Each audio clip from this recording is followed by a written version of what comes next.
Congress for their votes? I think he, throughout this process, was appreciative to a number of members of Congress for the role they played, for their constructive ideas, for their willingness to accept less than 100%, but I don't know that he's called any members specifically post-vote to thank them, no. Did he? I did notice that he thanked them in his remarks today. I'm sorry?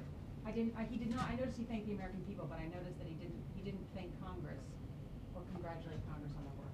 Well, I think the president, I mean, there are a lot of things that aren't in speeches. I mean, he didn't talk about the weather either. I mean, but the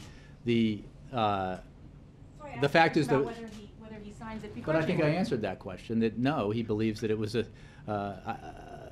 suitable compromise, not what we could have done. He, as you've heard him say, is disappointed that we were not able to achieve something bigger, and he fought throughout this process, you know, cajoled, argued, tried to persuade leaders in Congress to go for something big, because remember, he made the point, and he was correct, that anything less than big would be just as hard as big, and we saw that, didn't we? I mean, we saw how hard getting this done was, and I really think, the president thinks, that a bigger measure that addressed all of these issues at once would have been no more difficult than this ended up being, if there had been the will to put it before the Congress.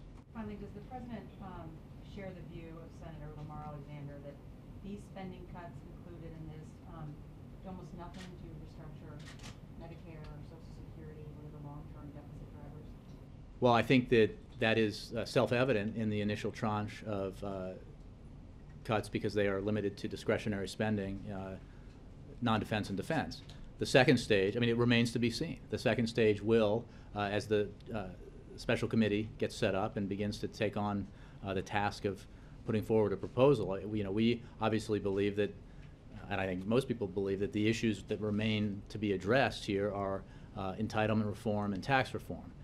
So the answer is we certainly agree with that as an obvious assessment of the initial round of cuts that are embedded in here. And it simply makes the point that the president made today, and that he's made all along, that if you're serious about consequential deficit reduction, the kind that affects the structural out-year fiscal outlook for the country, you need to go beyond discretionary spending. It's simply not a substantial enough part of our budget to unless you're willing to eliminate programs that are absolutely necessary and very popular, and I don't think members of Congress want to go that route. So you have to do it in a balanced way. Because if you don't, I mean, if you rule out defense and you rule out